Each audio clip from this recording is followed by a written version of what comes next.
What's up? Magandang araw mga katakaw. So, panibagong araw, panibagong vlog na naman tayo. So, ngayon for today's vlog is may check up ako ngayon pero mag-i-emis muna ako dito sa bahay bago ako magpa-check up. Yan. So, ayun guys, samahan niyo muna ako, mag-i-emis muna ako ng bahay and then maliligo ako and then pupunta na kami sa center kasi may check up ako. Guys, emisin ko muna hiniga namin.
Ako na-imis ko na yung higaan namin. So, mamaya na ako maglilinis ng mga dedehan ni Jamie. Tsaka, maghuhugas ng plato kasi tanghali na yan. Alas 8 na. So, guys, liligo lang ako and then I will be right back.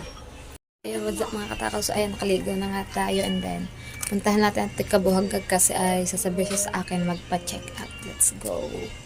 And guys, po tayo sa Ate Shane. Pero liligo pa daw siya. Nakasakot sa kanya. So, mag-aamusal muna ako sa Aplaya habang naantay ko ang Ate Shane. Kasi hindi pa ako nag-aamusal. And then, pupuntahan ko di si Kika. Isasabay ko siya magpa-check up. So, andito na ako na Ate Shane. Ate Shane! Antayin ko na kamo siya. Mag-aamusal lang ako sa Playa. Yan. Aliligo na pala ang Ate Shane. Antayin ko na lang ang Ate Shane din sa may dagat ako mag-amusal. Oh, usok. Waiting tayo sa Ate Shane. Dito mo tayo nagkakape ako yung kasama ko. Jamie! Jamie, iwan ka sa papa. Ha? Jamie! Uy! Iwan ka sa papa. Ha? Magpapacheck up ang mama.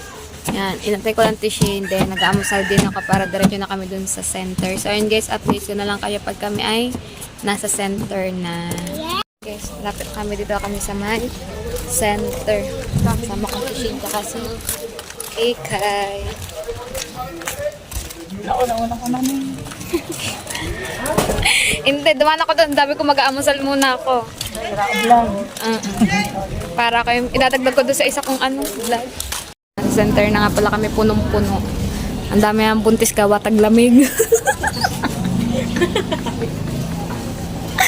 Dahil taglamig, madami nagbubuntis. Nakita niyo si Kabuhagag, nakikisingit. Oh, ay, nakikisingit. Ang dami, Mga 15 ata nasa loob. Ang dami na. Pagay ko Gusto magpakasal sa inyo. Kasalang bayan sa March 31. Ako ayoko magpakasal. Maloko pala si Jemar mamaya. Diyara natin. Waiting pa din ang buntis. Nakaharap po kasi siya. Dati siguro tayo mga alas 11. Pag nanato pa ako una. Yan, daming buntis.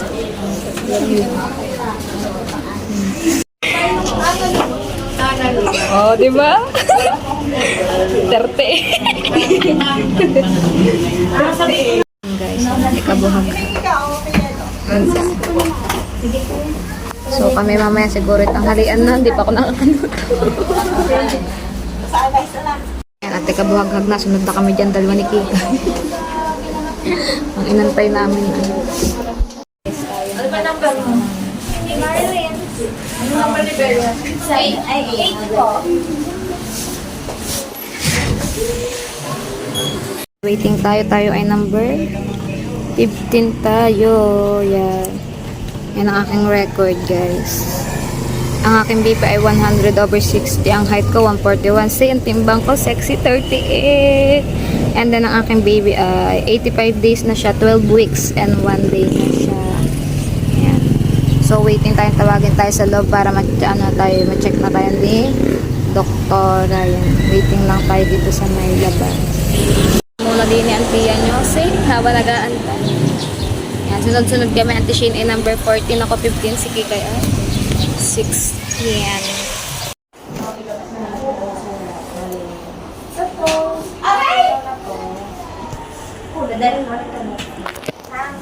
Next check-up po ay March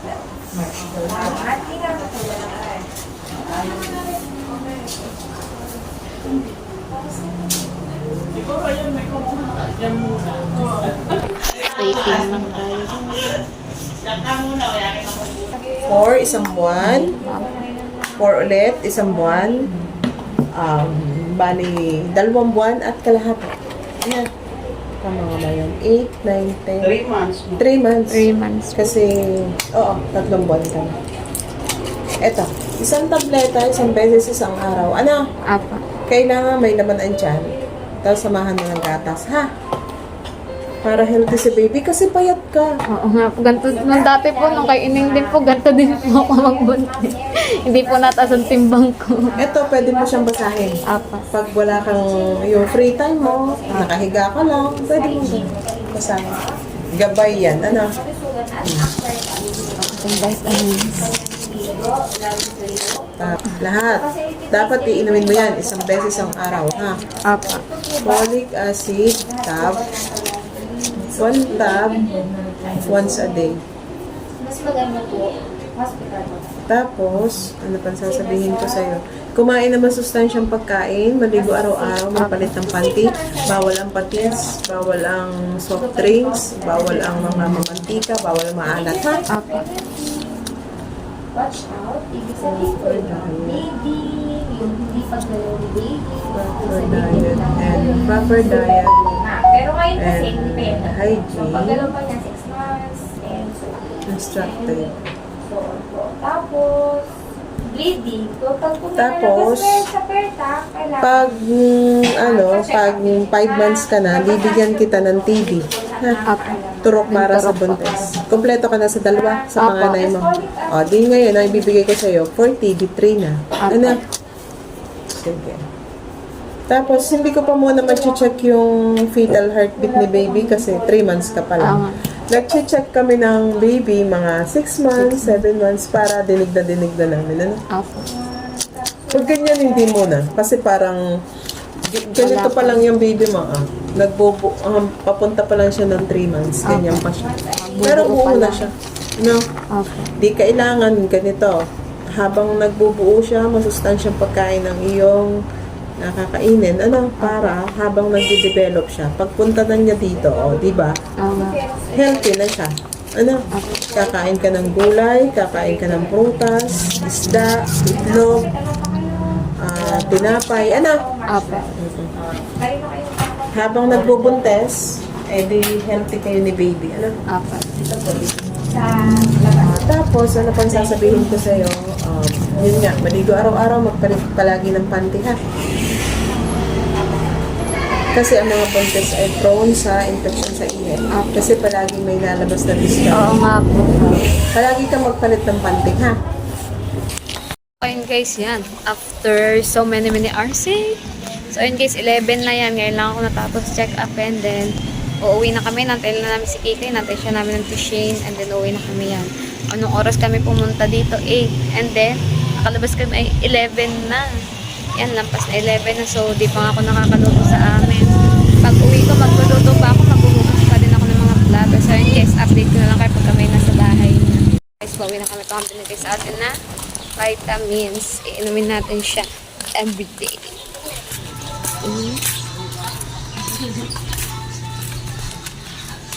Paano na pwede na ito sa'yo? Hayop ka, sabi ko, meron na nga lang. At least may bigay sa iyo. May puso din niya. Puso ng saging. Oo pala, bukas ano? Oh my God, araw na ng mga puso. Bubuuin lalo. Dahil kulang-kulang pa. Init. Agang pumunta, kailan nakauwi? Bago natin pumunta eh. Kaseksi ko nga naman daw magbunti. Dito na kami, malapit na. Dabang damit na yung kanino ba yun? Ay, yung mga damit na tamba. Dami na. Gutom ang mga buntis bago makansigi kayo. Di pa nakakaluto. Wala pa. Bago ako maligo, umain na ako. Kasi yan, dito nga pala kami sa bahay. Nagpalit muna ako. So, ito nga pala yung sa center na vitamins. Yan, inamin ko siya. And then, pinagbawalan ako kumain ng maaalad at uminom ng mga soft drinks. Yan, kasi kaya siguro lagi nasakit ang aking tiyan. So, lahat daw ako ng mga toyo, patis, mga chichirya, soft drinks, basta lahat ng maalat bawal. Kaya na dapat daw kain ako ng kain ng prutas at gulay. Guys, ito ka na din pala tatapusin ang aking vlog. Ayan, maraming salamat po sa inyo lahat sa mga patuloy pong sumusuporta sa akin. Maraming salamat po sa inyo lahat. Yan, sana panoodin niyo po ang aking vlog araw-araw. Yan, makita na lang po tayo sa susunod ko po mga vlog. Bye-bye po sa inyo lahat.